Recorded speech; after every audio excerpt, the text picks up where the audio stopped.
Përshëndetje miq, s'pari uroj të jeni gjithë mirë. Perëndit I kanë hequr njerëzimit 7 kujtime specifike. Kështu thuhet në një pllakë sumere të kataloguar në numrin K7841.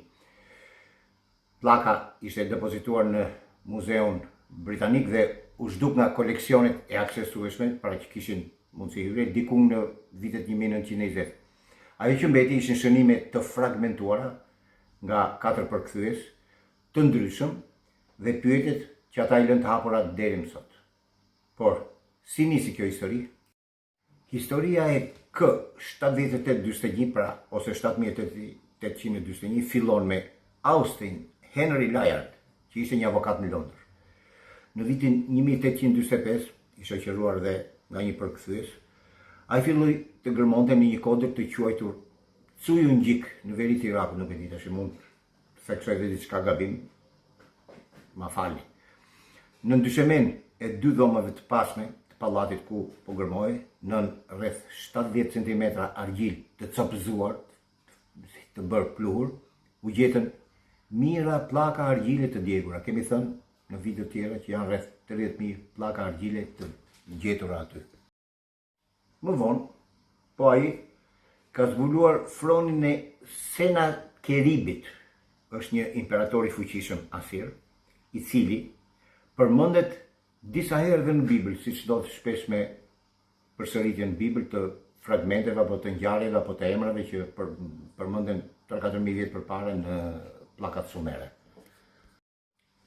Pra, bëhet fjalë për bibliotekën e Ashurban, I vetmi mbret asirian, I regjistruar si plotësisht I shkolluar, I cili kishte dërguar agjentët e tij në të gjithë perandorinë me urdhër të kopionin çdo tekst të disponueshëm duke përfshirë tekstet e konsideruara tashmë të lashta dhe nga skriptet e tij, që vinin nga qytetërimi sumerian më shumë se 15 vjet më parë. Zjarri që shkatërroi pallatin, poqi pllakat e lagura prej qeramike. Pra, ajo që duhet kishte qenë një shkatërim, u kthye në një ruajtje të tyre. Layard nuk dinte si të lexonte materialin që kishte gjetur dhe përkthyesi që e shoqëronte nuk e njihte atë gjuhën uniform. Kështu që ai dërgoi ark pas arke në Muzeun Britanik, ku pllakat pritën për vite me radhë dikë që mund të ishte I aftë të arrinte të deshifronte çfarë shkruanin ato. Ai dikush ishte George Smith, për cilin kemi folur në videot tona për Anunnaki dhe pllakat sumere. Kështu që do I bie shumë shkurt. Në moshën 32 vjeç ai ishte përkthyesi më I madh I teksteve akadiane dhe sumeriane. Në vitin 1872 ai gjeti rrëfimin e përmbytjes, historinë e plotë të Noës, të shkruar në një gjuhë që askush nuk e kishte folur për 2500 vjet, të gdhëndur në argjil, edhe përpara se Davidi të bëj mbret në Jeruzalem. Zbulimi e bëri atë të famshëm brenda natës dhe e dërgoi përsëri në muze në kërkim të burimit edhe më të vjetër që duket se e kishin trashëguar si tekstet biblike dhe ashtu babilonase. Ishte gjatë këtij kërkimi që Smith gjeti këtë pllakë të kataloguar 7841 në një letër drejtuar redaktorit të tij në vitin 1874. Ai përshkroi një fragment të ndryshëm nga gjithçka që kishte përkthyer, një listë që hape me një thirrje për Enki dhe numëronte 7 artikuj, secili prej të cilëve përshkruante diçka të largët nga qenet njerëzore, jo objekte, jo toka, kapacitete, mënyra të njohjes, perceptimit dhe ekzistencës. Smith vdiq në Alepo në vitin 1876 në moshën 36 vjeç, përpara se ta botonte analizën e tij të përfunduar. Punimet e tij I vazhduan 3 kolegët e tij, të cilët më pas botuan edhe ato që kishte studiuar apo që kishte përkthyer Smith. 3 nga 4 përkthyesit që punuan në këtë material apo në përkthimin e pllakës e lanë projektin brenda 12 muajsh, e ndërprejnë punimin. Letra e tyre përmbante një frazë: ka disa gjëra që ne, pra njerëzimi, nuk jemi bërë t'i kujtojmë. Çfarë kishin parasysh ata tjetër gjë. Pllaka hyri në ruajtje të kufizuar me justifikimin e pjesës sipërfaqësore që ishte e dëmtuar. Në një moment midis viteve 1920 dhe luftës dytë botërore, pra nuk është saktësuar kjo gjë, ajo është zhduk nga koleksionit aksesueshme. Nuk dihet fati i saj më. Pllaka përshkruan 7 kujtesa, për të cilat Anunnaki, sipas tekstit, ishin kujdesur të fshihen nga njerëzimi. Sipas pllakës, këto kujtesa të fshira ishin. Kujtesa e parë ishte gjuha origjinale, jo një gjuhë midis gjuhëve, midis shumë gjuhëve tjera, njërë prej tyre, por një formë komunikimi që vepronte drejt për drejt midis mendjeve, pa shtrëmbrim, pa keqkuptime, pa barierën që krijon përkthimi midis apo transmetimi midis lidhjes midis mendimit dhe fjalës. Tekstet sumeriane në kullën e Babelit ruajnë një pasqyrë të kësaj kujtese. Autoriteti hyjnor që e fragmentoi gjuhën njerëzore në dialekte të pakuptueshme reciprokisht me njëri tjetrin, kuptohet, nuk e bëri këtë nga mizoria, por sepse koordinimi që një specie me komunikim të drejt për drejt, pra një komunikim të drejt për drejt edhe mendor, o edhe të përbashkët, mund të arrinte, pra koordinimi që mund të arrinte kjo specie, ishte një kërcënim për ata që kishin nevojë të ruanin kontrollin mbi njerëzimin. Kujtesa e dytë ishte origjina, jo vetëm e individit, jo, ose një grup specifik, por e të gjithë species, origjina e të gjithë species njerëzore. Tekstet sumeriane përshkruajnë një fazë eksperimentimi biologjik, kemi folë në videot tona, apo jo, disa dështime njëra mas tjetrës dhe diku ke i shtati u arrit perfeksionimi i krijimit njeriut nga Anunnaki, sipas këtij versioni gjithmonë. Pra, tekstet sumere përshkruajnë një fazë eksperimentimi biologjik përpara se të miratojë forma përfundimtare njerëzore. Me këtë rast, duhet ju bëj edhe një apo më mirë t'ju kujtoj edhe një herë se si lidhen gjitha videot me njëra tjetrën. Po, vazhdojmë. Prototipet që nuk mund të mbjetonin dhe që nuk mund të riprodhoheshin, që në njerëzori që njohim, do ishte një version funksional i miratuar nga një proces zhvillimi, jo një aksidenti rastësishëm evolucionar apo një dizajn, e bëjmë kështu edhe kalo, eksperiment pas eksperimenti. Dhe kujtesa e kujdo që e projektoi këtë dizajn, sipas pllakës, u hoq me një saktësi kirurgjikale. Kujtesa e tretë ishte vendodhja, jo gjeografike, jo në x vend në koordinata gjeografike, por vendodhja ekzistenciale e njerëzimit. Njerëzimi para diluvian apo para përmbytjes, sipas priftërive të Eridus, që hartuan tekstin, e dinte se ku ndodhej brenda një strukture më të madhe. Ai e kuptonte pozicionin e tij në lidhje me atë që sumerët e quanin Anu. E kemi përmendur apo jo? Autoriteti që qeveris sferën sipër tokës, hapësirën sipër tokës. Humbja e kësaj kujtese prodhoi jo vetëm ignorancë, por edhe ndjenjën kronike të zhvendosjes që tekstet e përshkruajnë si gjendjen standarde të njerëzimit post-diluvian, mbas përmbytjes. Janë dy situata të ndryshme apo jo? Kujtesa e katërt ishte gjatësia e jetës. Tekstet sumeriane, siç kemi thënë disa herë, rendisin mbretërit e parë para përmbytjes, me mbretërime 10.000 vjeçare. Të gjitha këto i keni ke playlista të detajuar ke playlist e Anunnaki, ju kam thënë. Numra që Akademia Moderne apo shkenca zyrtare gjithmonë i ka trajtuar si mitologjik, legjenda, mitologji. Kjo pllak, sipas shënimeve të përkthyera, ponë se këta numra nuk ishin simbolik, ishin real, nuk ishin si shton këta mitologji. Jetëgjatësia para përmbytjes ishte rrënjësisht e ndryshme dhe heqja e kujtesës së asaj, që ishte e mundshme, u ndryshua dhe me ndryshime fizike në kushtet e ekzistencës që e bën jetëgjatësinë e mëparshme të pamundur për tu replikuar pastaj në njerëzimin mbas përmbytjes. Ajo që njerëzimi modern e financon si kërkim bie gjatësinë, siç e dini tashmë që ka lloj studimesh.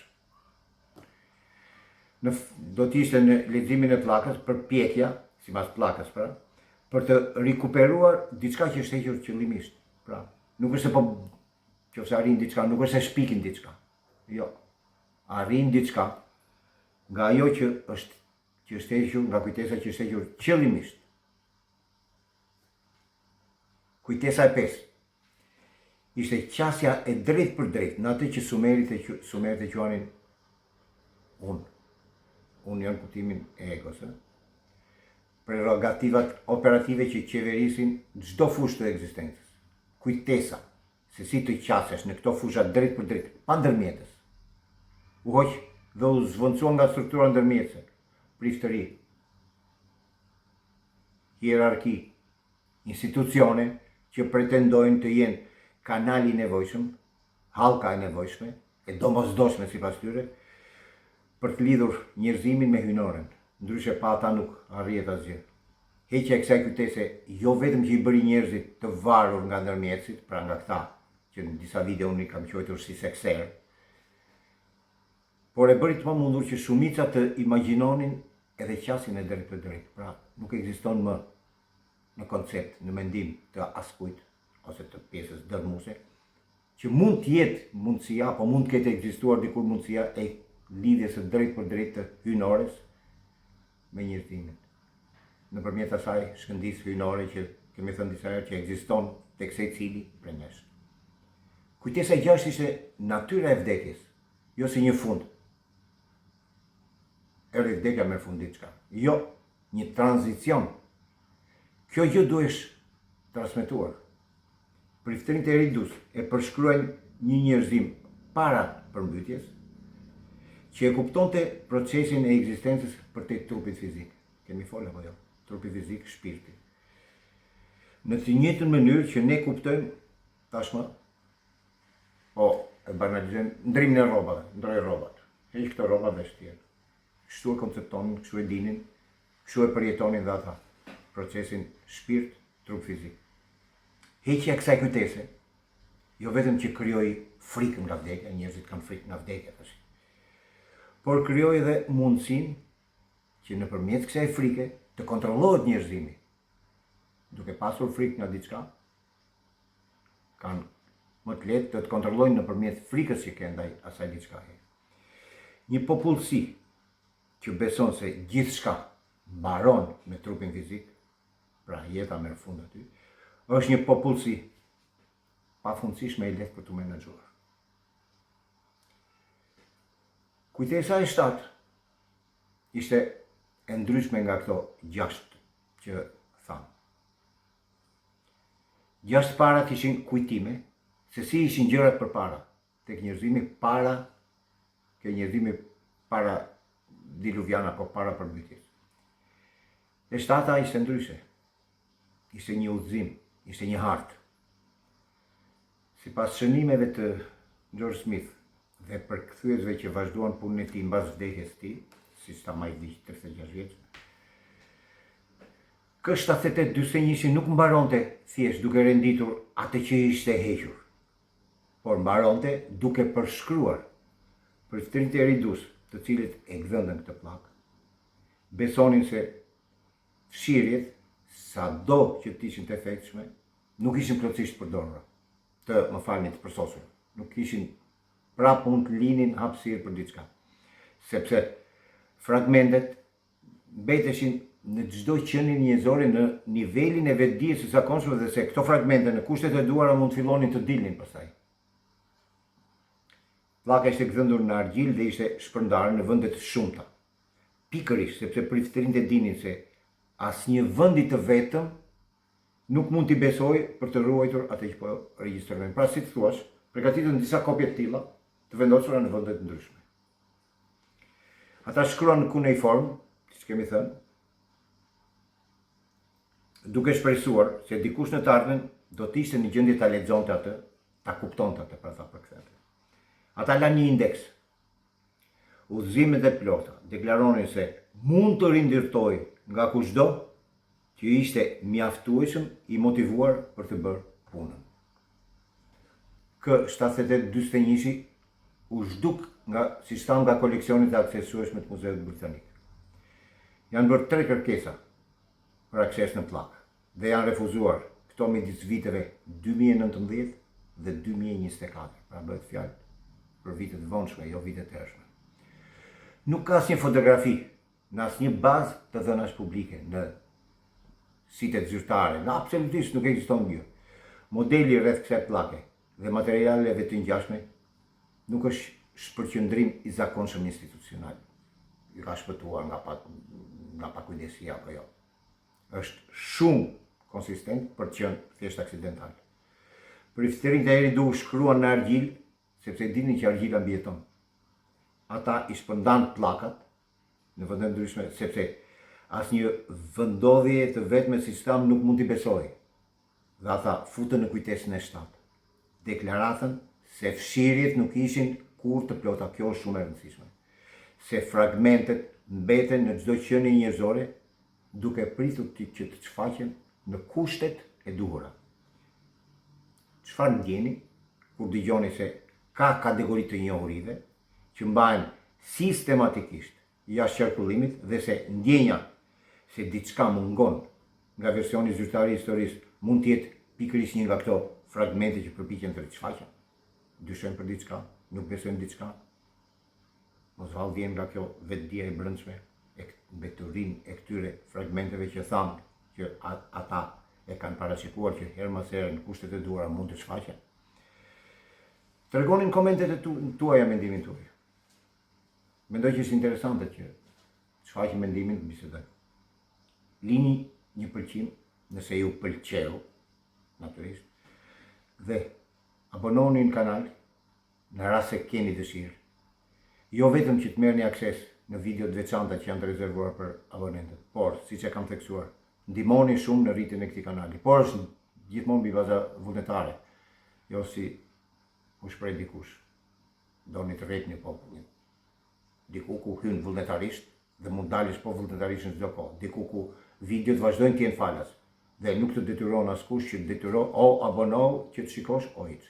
Miq, ju falenderoj shumë që më ndiqni dhe bashkë takohemi në video në ardhshëm.